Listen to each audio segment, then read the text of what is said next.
this has been the scene in Gaza now for the past 60 days. Today, meaning the second when this was tweeted out, marks 60 days since a single grain of rice has entered Gaza. So here is the scene in Gaza.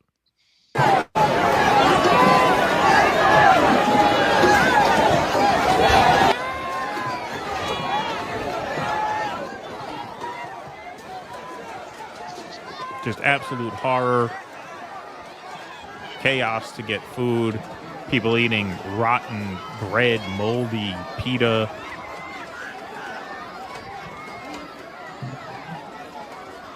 Just an absolutely gut-wrenching, god-awful scene. Just absolutely horrible. And so some very brave people on the Freedom Flotilla, who Mandela Mandela volunteers for the Freedom Flotilla. A friend of the show, Matt Ho, has done some volunteer work with them as well. They set sail in the Mediterranean Sea en route to Gaza to try and break the blockade to get some food to these suffering people. But they hit a snag off the coast of Malta, which is a tiny island in the middle of the Mediterranean Sea. Full disclosure, I'm half Maltese myself, as many of you know. And I was thinking of becoming an expat in Malta, but I don't know. The way they've handled this makes me think twice, to say the least. Explosions cripple ship carrying aid to Gaza in the Mediterranean Sea. A ship carrying 16 people and humanitarian aid to Gaza was rocked by explosions early Friday off the coast of Malta, setting the vessel on fire and putting it at risk of sinking, according to the human rights group operating the ship. The ship and its crew were safe after a tugboat helped extinguish the blaze following a Mayday call, the government of Malta said in a statement. It did not say what had caused the fire, adding that the authorities were monitoring the ship, which was in international waters in the Mediterranean Sea. The ship, called Conscience and operated by a group called the Freedom Flotilla Coalition, left Tunisia earlier this week carrying human rights activists and aid. The group has sought to challenge Israel and Egypt's blockade of Gaza by trying to deliver humanitarian aid to the territory by sea. Before going to Gaza, the ship was scheduled to stop in Malta and pick up about 40 more people, including the Swedish activist Greta Thunberg, said Yasmin Akar, a spokeswoman for the group. The source of the explosion has not been determined. Yeah, sure. And it was not known whether the ship had been deliberately targeted. Yeah, sure, again. In a statement, the group suggested an Israeli drone strike was responsible for the explosion, but it did not provide definitive evidence. So here is the press release that they put out. We're going to read a couple of passages from it. The ship, located in international waters just off the coast of Malta, issued an SOS distress signal immediately following the attack. A vessel from southern Cyprus was dispatched, but is not providing the critical electrical support needed. The drone strike appears to have deliberately targeted the ship's generator, leaving the crew without power and placing the vessel at great risk of sinking.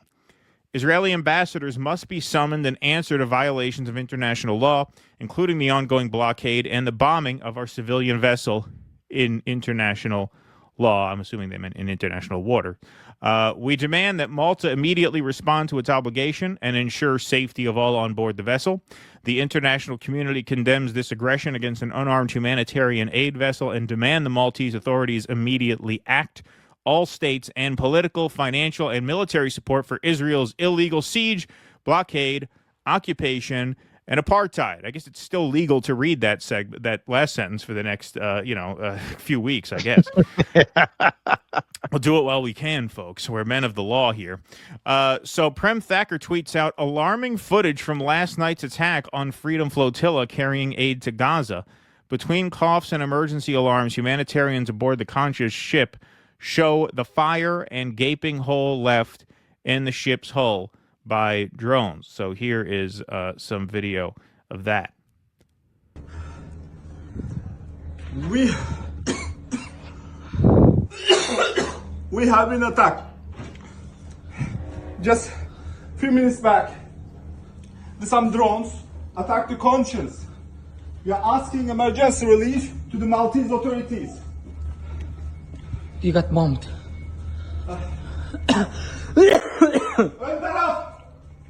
You got bombed. 14 miles far from Maltese. Now, it says 14 miles from the coast of Malta. Malta's a very tiny island. So I believe technically Maltese territory extends 12 miles out from shore. That's why Malta is saying, as we'll get into later, their territorial integrity was not compromised because they were technically maybe 2 miles outside of where their territory ends. But obviously, technicality or not, this was very close to the coast of the state of Malta. Port. I don't know what to say. We got bumped. You see the holes over here? Oh my god. Oh my god. The fire is still going on. The fire is still going on over here. I don't know what we're gonna do. The Conscience has been bombed 2 times a few minutes ago in 14 miles to the Maltese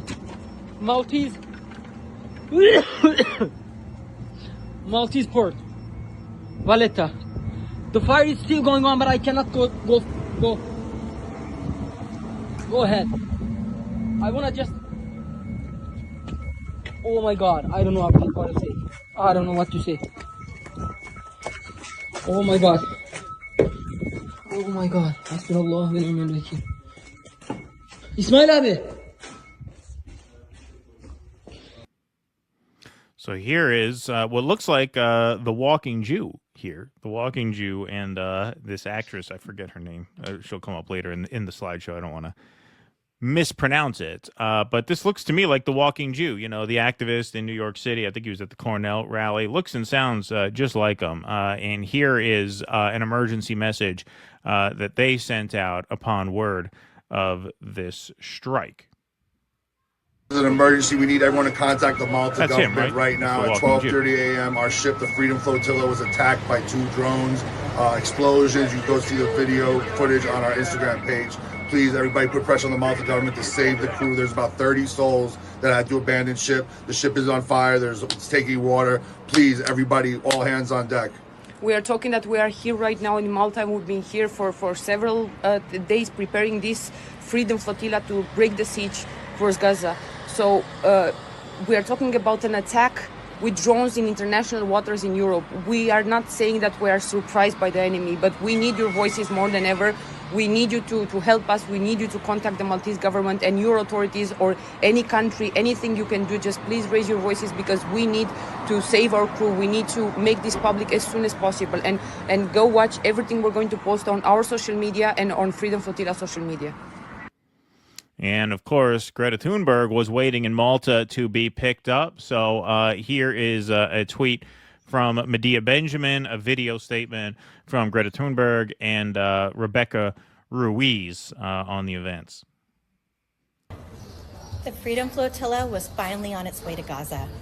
We thought we had overcome bureaucratic sabotage this time around by keeping things quiet. But as a large international coalition, including U.S. boats to Gaza, was ready to board in Malta, in the middle of the night, our humanitarian mission was attacked by 2 drone strikes in international waters off the coast of the island.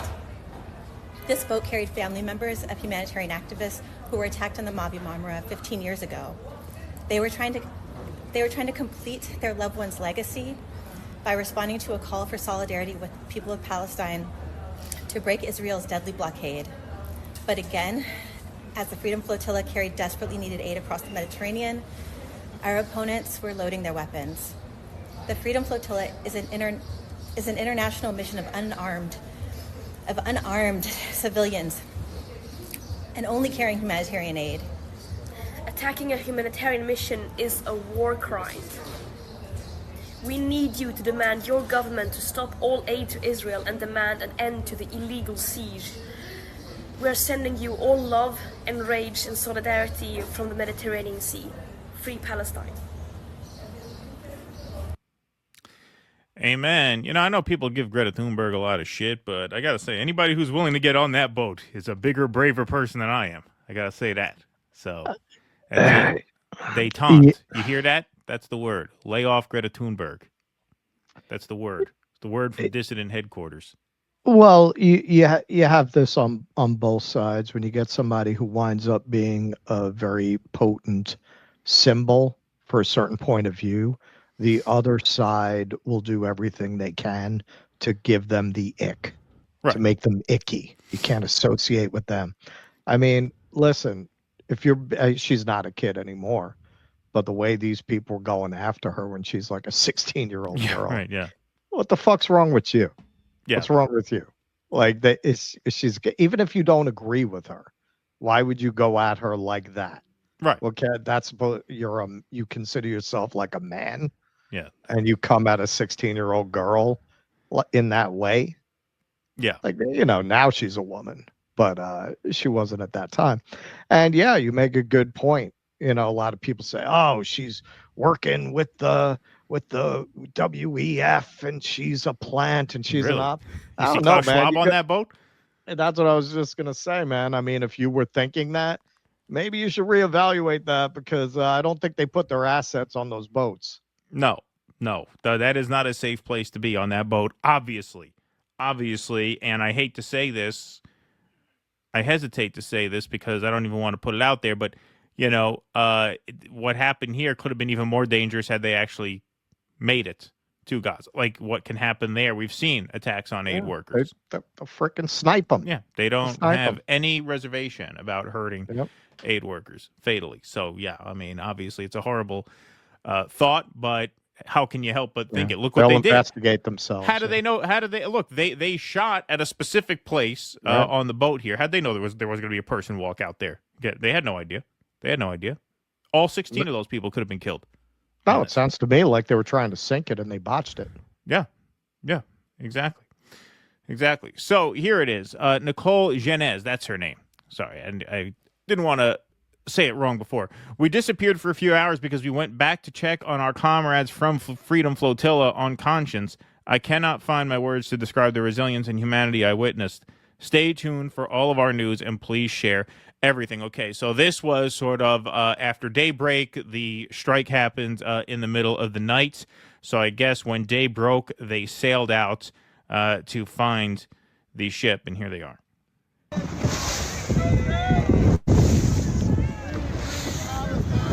Are you okay?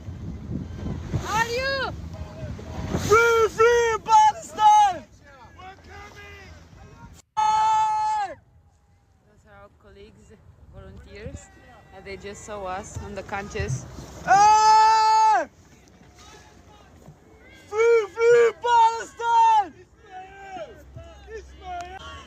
Free Palestine! Free Palestine! Free Palestine! Free Palestine! Free Palestine!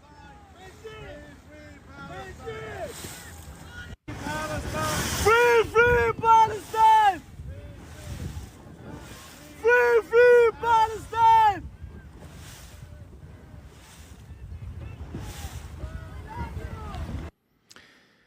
It's a moving scene, man. I mean, imagine. I mean, they're unarmed. These people are unarmed. They're going to break a blockade enforced by the most evil, heinous people on earth.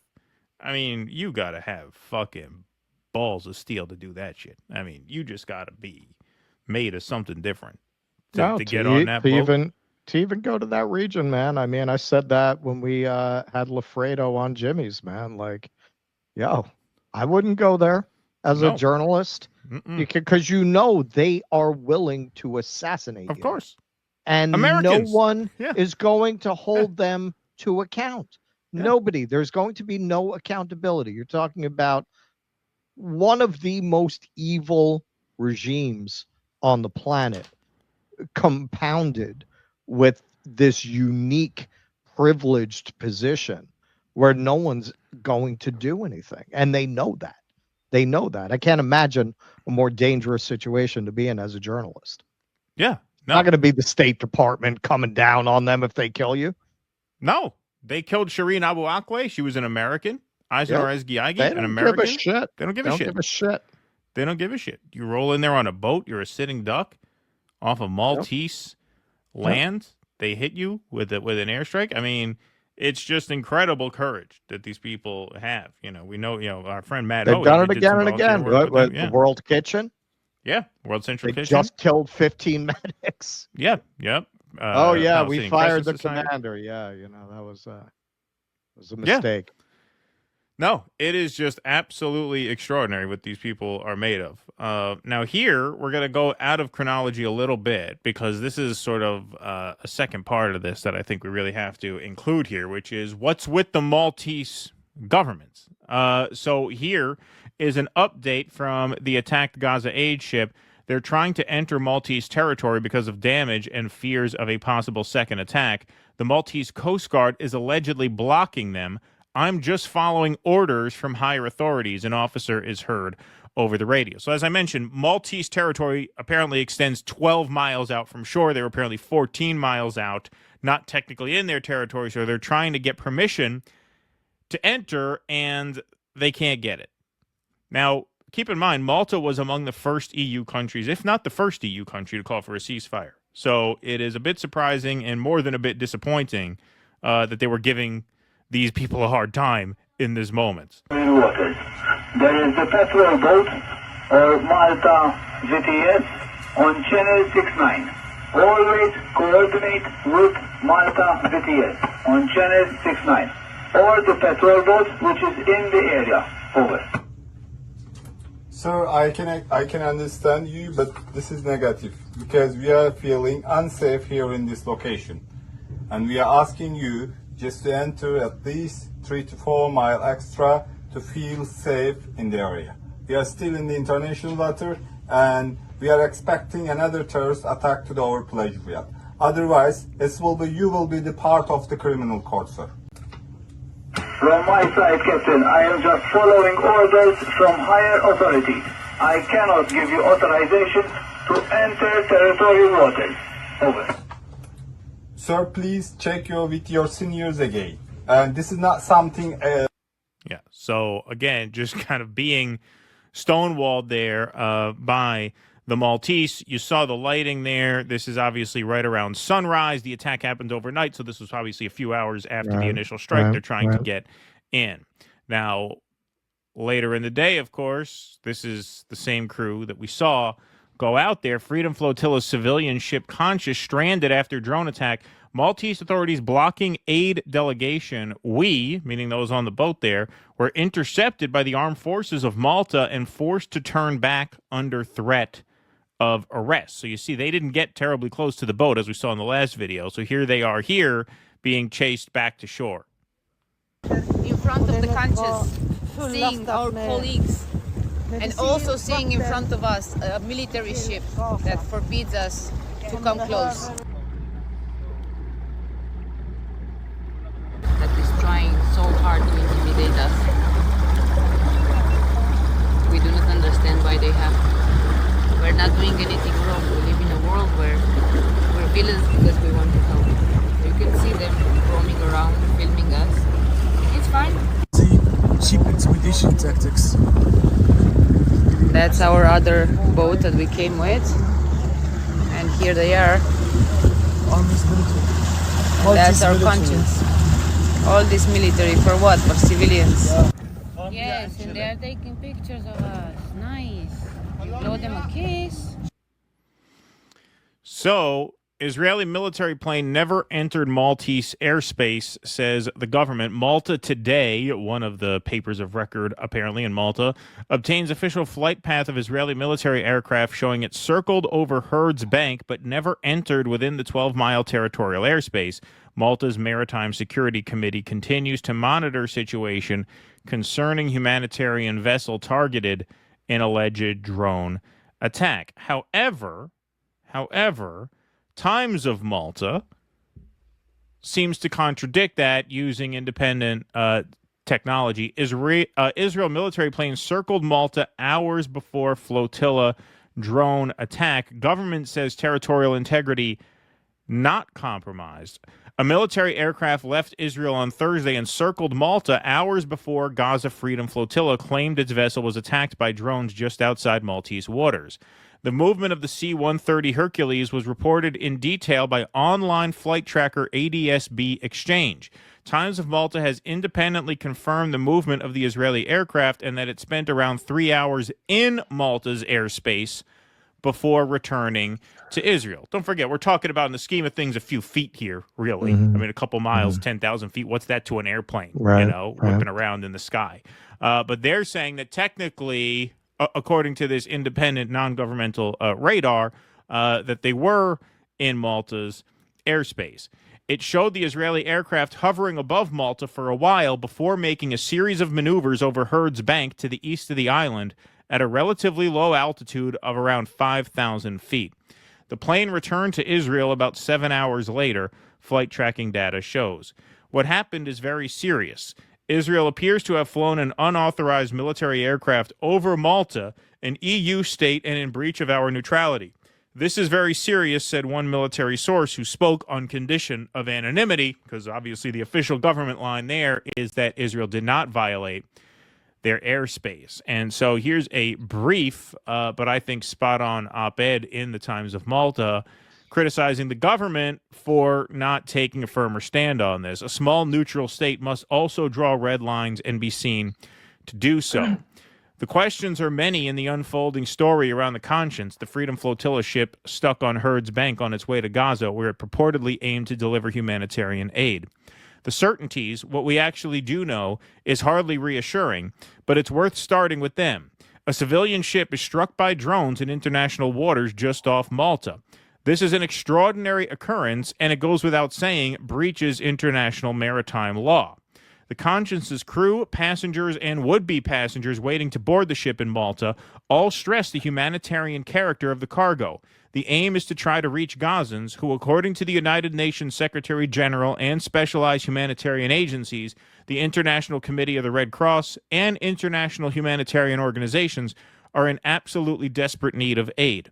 The right of passage of humanitarian assistance is guaranteed by the Geneva Conventions. Once again, the right of passage of humanitarian assistance is guaranteed by the Geneva Conventions. Denying such aid is thus a breach of the most basic laws of war as established after the Second World War.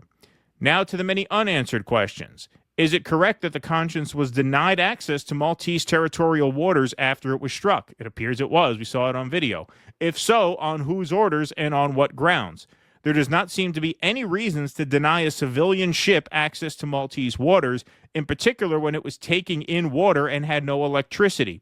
Were Maltese authorities pushed to take this position by outside powers? Or is it suspicious of the Conscience and its left-wing activists? Why does the Maltese government not communicate clearly on this matter? Why is there a discrepancy between the official Maltese state flight recordings of the Israeli Hercules seen circling near Malta for several hours before the drone struck and the recordings of the ADS-B exchange, which reportedly provides unfiltered flight data and does not censor any information regarding flights? Why does the Maltese government not explain the difference between its records, which indicate that the Israeli aircraft did not cross into Maltese airspace, and those of ADS-B exchange, which show the opposite? Why does the Maltese government not publicly ask for explanations for the presence of an Israeli military aircraft so close to its borders for so long? Or does it find such presences normal and justified? Why does it not publicly ask the Israeli government to explain any relationship between the presence of the Hercules and the drone strike? Why has the Maltese government not forcefully condemned the drone strike so close to its territorial waters? Does that mean that the Maltese government finds such strikes permissible? A small neutral state understandably has to be cautious in its international dealings, but it must also draw red lines and be seen to do so. Malta is a neutral state and as such should defend international law. If it chooses not to do this within a stone's throw of its borders, how does it believe that its neutrality will be taken seriously? And finally, does this apparent laissez-faire approach at Herd's Bank mean that this is a place where anything goes and of which the Maltese government effectively washes its hands? Does this mean that any policing of Herd's Bank is left to whichever state or other actor feels called to take action?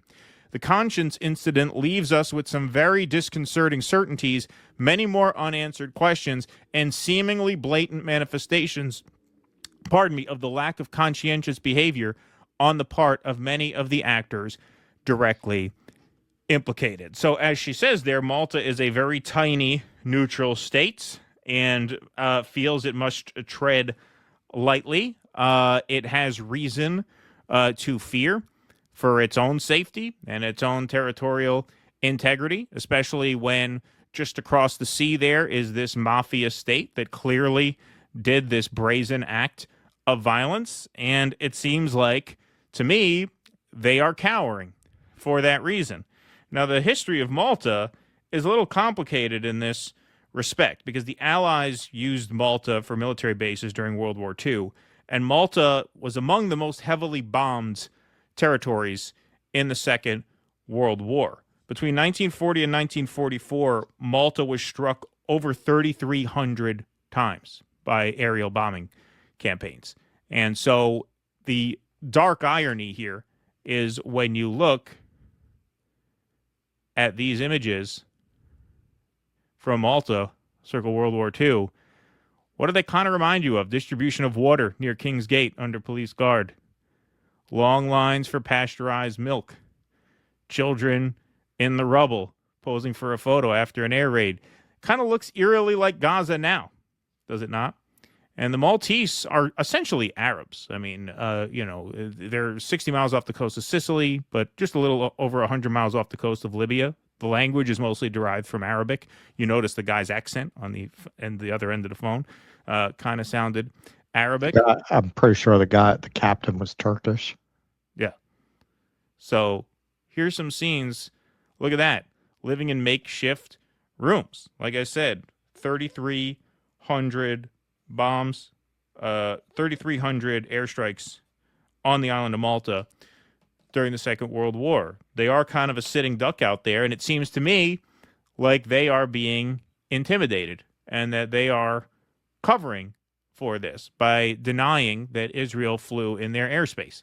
At the very least, this was just a brazen, violent terrorist act committed right off of their shore, and they gave the people a hard time when they needed to come and dock, which is pretty upsetting.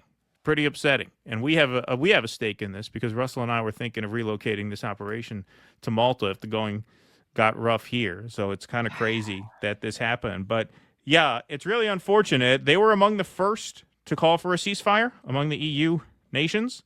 It's upsetting to see them not take a stronger stance against this because they are an EU nation. Yes, they are physically vulnerable, but they have certain protections and they have an obligation, as the writer of that op-ed said, to uphold international law, and they seem negligent in that obligation. You know, sometimes you do a segment, and as the segment goes on, your dreams die. Yeah. Our dream of Malta's Malteds by the sea. Yeah. Poof. Gone. Yeah. I just felt it evaporate over the course of that story. I mean, it's so pretty. Look at the water. We had a whole plan. We were going to claim that Malteds came to Malta with Alexander's armies. You know, I mean, just completely lie. But what do the tourists know, right? Right, People yeah, would have exactly. completely bought it. There it goes. No, hey, this is one of the things that is so dangerous about Zionism to the actual safety of Jewish people.